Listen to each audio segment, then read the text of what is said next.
बिहार के एक छोटे से गांव चंदनपुर में राम बाबू नाम का एक मेहनती युवक रहता था।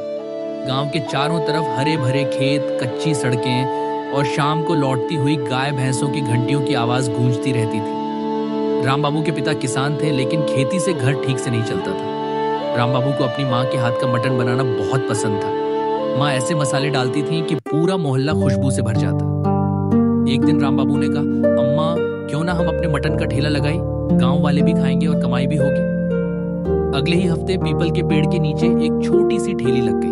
नाम रखा गया बिहारी मटन चुस्ता वाला।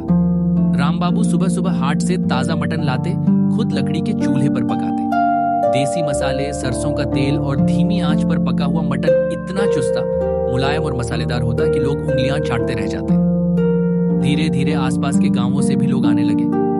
कोई कहता ससिया से ऐसा स्वाद तो शहर में भी नहीं मिलता। कोई कहता राम बाबू का मटन खाओ, दिन बन जाए। कुछ लोग जलने भी लगे। उन्होंने अफवाह फैलाई कि ये ठेला ज्यादा दिन नहीं चलेगा, लेकिन राम बाबू ने हार नहीं मानी। उन्होंने साफ सफाई और स्वाद दोनों का ध्यान रखा। एक साल बाद वही छोटी ठेली एक पक्के ढाबे में बदल गई। गांव के मेले में सबसे लंबी लाइन उनके ढाबे पर लगती थी। राम बाबू मुस्कुराते हुए कहते, मेहनत का मसाला सबसे खास होता है।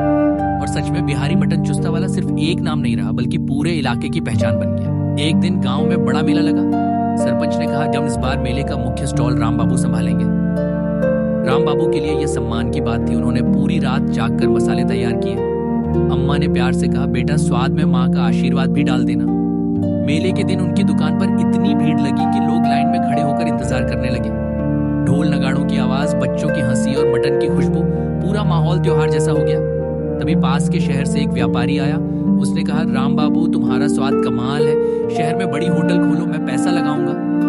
गांव वाले घबरा गए। अब राम बाबू हमें छोड़कर शहर चले जाएंगे क्या? राम बाबू मुस्कुराए और बोले, शहर जरूर जाऊंगा, पर अपने गांव को साथ लेकर। यहाँ के 2-3 लड़कों को ट्रेनिंग दूंगा ताकि हमारा नाम और आगे बढ़े। उन्होंने गांव के बेरोजगार युवकों को सिखाना शुरू किया। मसाले कैसे भूनते हैं, मटन कैसे मुलायम बनता है, और सबसे जरूरी, ग्राहक से मुस्कुराकर कैसे बात करते हैं।